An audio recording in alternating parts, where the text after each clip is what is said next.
बहुत दफ़ा आपने सुना होगा कि ट्यूब बंद है, इसकी वजह से बच्चा नहीं ठहर रहा। तो ये ट्यूब क्या हैं जो बंद होते हैं इसकी वजह से बच्चा नहीं ठहरता, आज हम इस बारे में डिस्कस करेंगे। मैं हूँ प्रोफेसर सहर फातिमा, मैं कंसल्टेंट गायनेकोलॉजिस्ट हूँ। इसके अलावा मेरी स्पेशलिटी है बेऔलादगी के इलाज में और लेप्रोस्कोपिक सर्जरी में। बहुत सी ख़वातीन बच्चे का इलाज करा रही होती हैं, उनके बच्चे नहीं ठहर रहे होते और जब वो कुछ टेस्ट कराती हैं तो उनको पता चलता है कि ट्यूब उनके बंद हैं, जिसको हम फैलोपियन ट्यूब्स कहते हैं। ये फैलोपियन ट्यूब्स क्या होते हैं, उनके बंद हो जाने की वजह से बच्चा क्यों नहीं ठहरता, इसका क्या इलाज है, क्या इसका इलाज मुमकिन है और क्या इसका इलाज कामयाब हो भी सकता है कि नहीं, आए हम इस बारे में आज डिस्कशन करते हैं।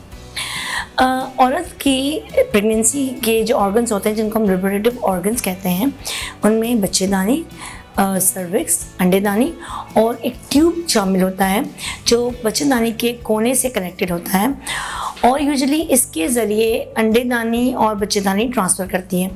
यानी अगर ट्यूब में ब्लॉकेज है, ये ट्यूब बंद है, तो स्पर्म यानी मर्द के जरासीम औरत के अंडे से नहीं मिल सकते, क्योंकि ट्यूब वो जगह है जहाँ पे मर्द का जरासीम और औरत का अंडा मिलता है और प्रेगनेंसी ठहरती है।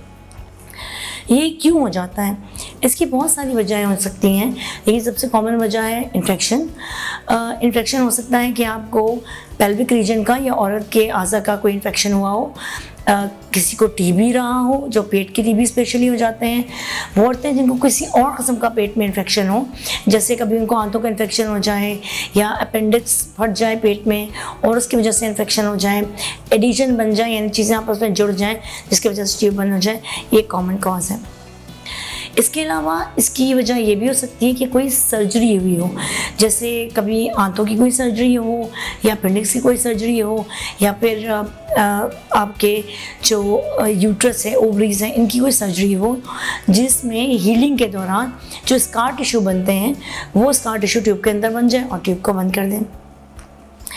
इसके अलावा एक और वजह ये भी हो सकती है कि ड्यूरिंग सर्जरी अगर एक्टोपिक प्रेगनेंसी आए यानी ट्यूब में बच्चा ठहरे, तो कभी कभी डॉक्टर्स एक ट्यूब को निकाल भी देती हैं या बंद कर देती हैं और जब डिस्कस करेंगे कि वो क्या होता है और इनकी अलामत क्या होती हैं। आमतौर पे ट्यूब बंद होने की कोई ख़ास अलामत नहीं होती, मगर ये हमें पता ऐसे चलता है कि कोई औरत प्रेग्नेंट होने की कोशिश कर रही होती है और हर तरह के इलाज होने के बावजूद प्रेगनेंसी नहीं हो रही होती, तो हम ट्यूब चेक कराते हैं और पता चलता है कि एक या दोनों ट्यूब बंद हैं। इसके अलावा कुछ लोगों को जिनको इन्फेक्शन ज़्यादा होता है उनको पेट में दर्द हो सकता है, पेट में सूजन हो सकती है, ये एक अलामत है। और बहुत दफ़ा ऐसा होता है कि आपके ट्यूब में जो है वो पस बढ़ जाता है जिसकी वजह से ट्यूब बंद हो जाते हैं। कुछ ख़वातीन अपनी फैमिली जब कंप्लीट कर लेती हैं तो वो ऑपरेशन करा के बच्चे बंद करा लेती हैं, इस वजह से भी ट्यूब बंद हो सकता है। और फिर जाहिर सी बात है अगर वो बाद में बच्चे करना चाहें तो फिर वो दोबारा से ट्यूब खोलने के लिए हमारे पास आती हैं। अगर ट्यूब बंद है तो इसका डायग्नोसिस कैसी होती है? इसकी डायग्नोसिस के लिए आप एक एक्सरे भी करा सकते हैं जो होश में रख के किया जाता है, जिसमें एक डाई डाला जाता है जिससे चेक होता है कि ट्यूब बंद है कि खुले हैं।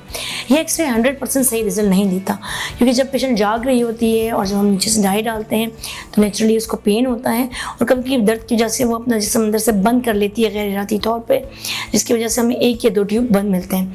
तो अगर कभी ऐसी कोई रिपोर्ट हमारे पास आती है जिसमें हिस्टेरोसफिंजियोग्राम में पता चलता है कि ट्यूब बंद है, तो हम उस रिपोर्ट पर बिलीव नहीं करते, बल्कि उसके लिए हम डेफिनेटिव टेस्ट कराते हैं। वो होता है लेप्रोस्कोपी एंड डाई टेस्ट, यानी लेप्रोस्कोपी करके हम ट्यूब की पोटेंसी को चेक करते हैं। ये लेप्रोस्कोपी एंड डाई टेस्ट क्या है? लेप्रोस्कोपी, जैसे मैं हर दफ़ा बताती हूँ कि लेप्रोस्कोपी का मतलब होता है कि ऑपरेशन जिसमें बहुत छोटे कट होते हैं और ये पेशेंट के लिए हार्मफुल भी नहीं होता, इसमें ब्लीडिंग भी नहीं होती, पेट पे निशान भी नहीं आता सर्जरी का और पेशेंट 24 घंटे में घर चली जाती है। तो अगर किसी का ट्यूब बंद हो या वो औरतें जिनको ऑलरेडी ट्यूब को बंद करा चुकी हों और वो खुलवाना चाह रही हों, तो उन दोनों के लिए हम लेप्रोस्कोपी एंड डाई टेस्ट करते हैं। दूरबीन पेट के अंदर जाकर देखा जाता है कि वजह क्या है, इन्फेक्शन है, जुड़ाव हो गया है, ये ट्यूब में पस भर गया है, इसकी वजह से ट्यूब बंद हो गए हैं। और उसके बाद हम डाई डाल के चेक करते हैं कि हमारे दोनों ट्यूब बंद हैं या हमारा एक ट्यूब बंद है और जो ट्यूब हमारा बंद है वो कितना डैमेज है, क्या वो रिपेयर करने के काबिल है भी कि नहीं। अब चेक ही किया जाता है कि ट्यूब पार्शियली क्लोज है या कंप्लीट क्लोज है। अगर तो ट्यूब पार्शियली क्लोज होता है यानी पूरा कंप्लीट ब्लॉक नहीं होता, तो हम कुछ स्पेशल डाई इंजेक्ट करके उसको फ्लश करके खोल भी सकते हैं। और अगर थोड़ा बहुत डैमेज होता है तो हम जो डैमेज पार्ट है उसको निकाल के ट्यूब को दोबारा से रिकंस्ट्रक्ट कर सकते हैं। वो औरतें जो ऑलरेडी ट्यूब बंद करवा चुकी हों, उनके केस में भी ये किया जाता है कि पहले हम देखते हैं कि पिछले ऑपरेशन में ट्यूब कितना बंद हुआ है और ट्यूब के कितना टिश्यू बचा है, और अगर हमारे पास अच्छा मटीरियल हो तो फिर हम उसको रिपेयर कर सकते हैं।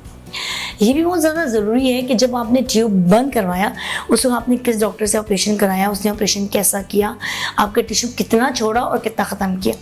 जिस तरह हम यूजुअली लेप्रोस्कोपी के ज़रिए ही ट्यूब बंद करते हैं, तो इस केस में अगर आप चाहती हैं कि मैं ट्यूब दोबारा खोलूं तो ये ज़्यादा आसान होता है। ट्यूब के टिश्यू भी मौजूद होते हैं और ट्यूब आराम से खुल जाता है। लेकिन अगर ये आपने ओपन सर्जरी के साथ कराया है या डॉक्टर ने आपका पूरा ट्यूब या आधा ट्यूब निकाल दिया है, तो रिकन्स्ट्रक्शन इतनी आसान नहीं होती।